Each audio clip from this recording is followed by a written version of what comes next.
Welcome to a new episode of Democracy at the Crossroads, a platform that shows the mirror to the rich and the powerful.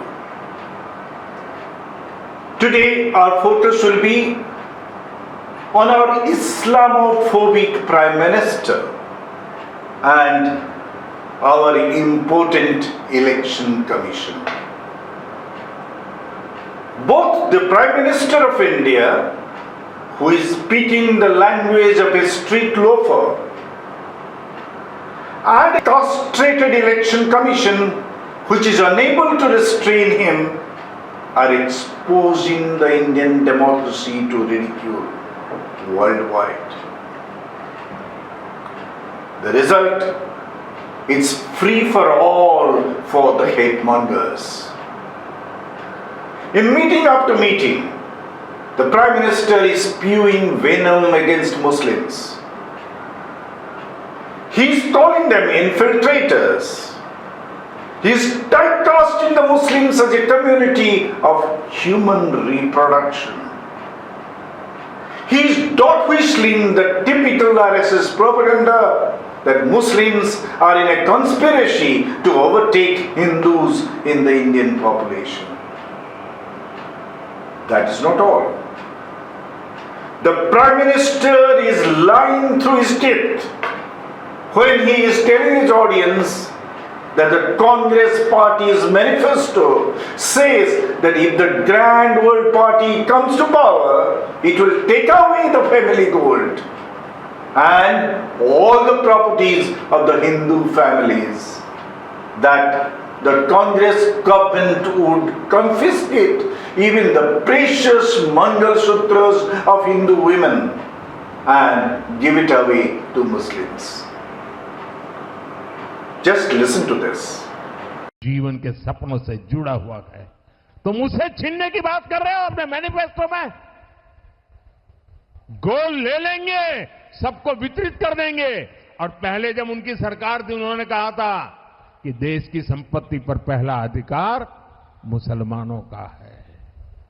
इसका मतलब ये संपत्ति इकट्ठी करके किसको बांटेंगे? जिनके ज्यादा बच्चे हैं उनको बांटेंगे। घुसपैठियों को बांटेंगे। क्या आपकी मेहनत की कमाई का पैसा घुसपैठियों को दिया जाएगा?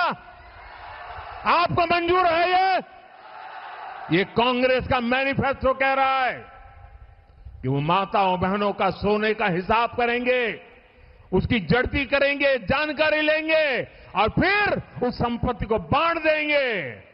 और उनको बांटेंगे जिनको मनमोहन सिंह जी की सरकार ने कहा था कि संपत्ति पर पहला अधिकार मुसलमानों का है। भाइयों बहनों, ये अर्बन नक्सल की सोच, मेरी माताओं बहनों, ये आपका मंगल सूत्र भी बचने नहीं देंगे, यहां तक जाएंगे, मैं कहने आया हूं। What the Prime Minister is saying is a white lie. He is in fact a pathological liar. And look at the language he is using to couch that lie. Isn't it the language of the brainwashed riffraff of his party? Nowhere in the Congress manifesto it's mentioned that the jewelry and the precious items of Hindus will be confiscated by its government and will be given away to the Muslims. No party seeking votes in an election can afford to make such a declaration, such a preposterous declaration in a country where Hindus constitute 80% of the population and Muslims just 15%. Will a party like to lose 80% of votes just to win over 15% of votes? That would be sheer madness. But the opposite is true. A party for which communal politics is inbuilt in its DNA it would not mind openly antagonizing 15% Muslim vote or say 20% minority vote to consolidate the 80% Hindu vote in its favor. Remember UP Chief Minister Adityanath's that communal calling? That the BJP believes in 80-20 division. We'll appeal to 80% votes, we care 2 hoots for that 20% of the minorities. That is the BJP's DNA. The stumps of the party, the Giriraj Singhs of the world have been doing that for decades. But it's distressing to see the Prime Minister of India, Prime Minister of our country, is speaking like a depraved man on the street, desperately trying to foment communal polarization in order to attract the Hindu vote. As a Prime Minister, Narendra Modi is holding the most important constitutional position in the country. But he has no qualms in throwing all the decencies, all the basic rules of democratic politics, all the stipulations of the model code of conduct to the wind. He is hell-bent on spreading communal poison to garner votes. And what's more distressing is that the Election Commission, the body which is to be empowered to take salutary action to maintain the sanctity of the electoral process, has turned into a nude spectator. When the leader of the ruling party is vitiating the electoral process, maybe it's too much to expect small men like Rajiv Kumar to step into the big shoes of someone like T.N. Seshan, who showed to the world what power the Chief Election Commissioner of India enjoys to conduct a free and fair election. Seshan demonstrated that he can take on the high and the mighty in order to provide level playing field to all the political players. When Seshan was in office, he presided over a virile election commission. The entire political establishment was scared. Nobody dared to break the rules for fear of punitive action. But now, the political parties are openly mocking the important election commission. Uddhav Thackeray is in fact challenging the commission. The spineless CEC, Chief Election Commissioner, and his 2 deputies, the election commissioners. He seems to be saying, if you cannot act against the likes of Narendra Modi and company, I dare you to take action against me. Thackeray has gone ahead with the campaign theme song of his party, despite the Election Commission's advisory to the contrary.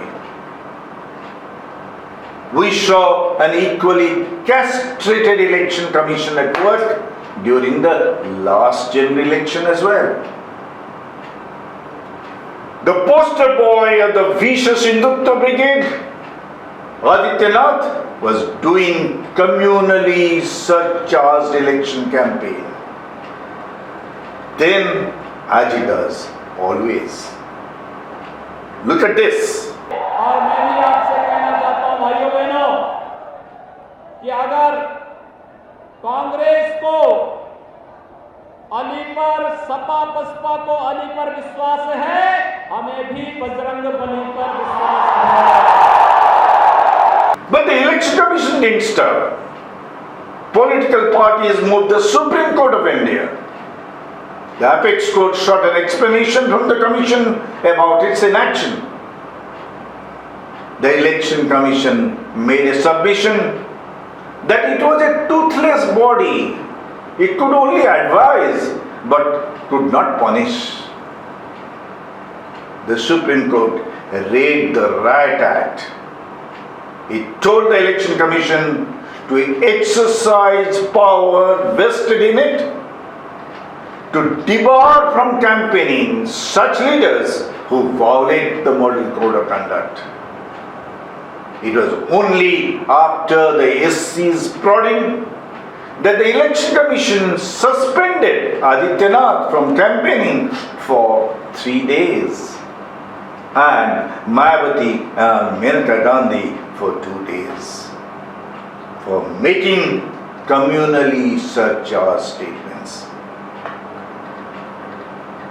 The Election Commission had then too not dared to take any action against the Prime Minister, the same Prime Minister Modi.